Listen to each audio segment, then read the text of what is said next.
Hello student, I am Veena Dikshit. If you like my video, please like, share and subscribe my channel. Here we discuss about coordination compound, how to name complex cation and anion in a same molecule, charge of complex as well as number of particles. Compare delta TF in freezing and delta TF. What is delta TF? That is depression in freezing point with non-electrolyte. So we are have to compare delta TF. Now here I miss E, H.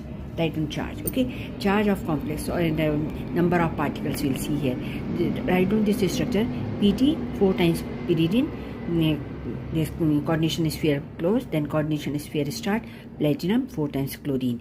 Okay, so we will name it tetrapyridine. First we are doing cation first, we name first and then followed by anion. So this will be tetrapyridine platinum 2 because it is cation, cationic part. So central metal atom is written as such. Platinum is written as platinum only. And what is the oxidation state? How do we find out oxidation state here? From this PtCl4. It is tetrachloroplatinate. Okay, now here if we will write on 2 negative, then only it will be done. Okay, so it will be 2 negative. Okay, so it will be 2 positive.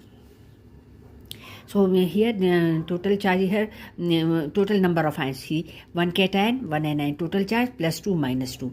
Okay, so we will see only cation, 1 cation and 1 anion. So there are 2 particles. So since it is a electrolyte, so it will dissociate into complex cation and anion, each of them having 1 in number. So total 2 number particles. So delta TF, depression in freezing point, greater than the electrolyte urea. Okay, because non-electrolyte urea only 1 particle will be there, more will be the number of particles, more will be the depression in the freezing point. This is solution chapter. Okay, so this type of combo question they are asking in TT exam.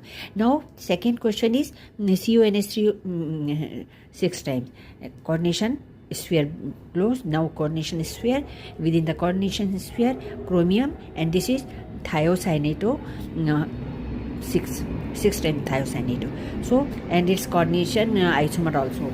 We have to name this complex as well as its isomer. So this will be hexamine cobalt. This is cationic part. So we will call it hexamine.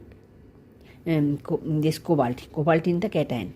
Okay, now here this is anion part, so this will be hexathiocyanatochromate. See, negative ion are always ended with O, so hexathiocyanatochromate 3. Here central metal atom is ended with 8, and here chromium hexacyanachromium 3 and hexathiocyanatocobaltate 3.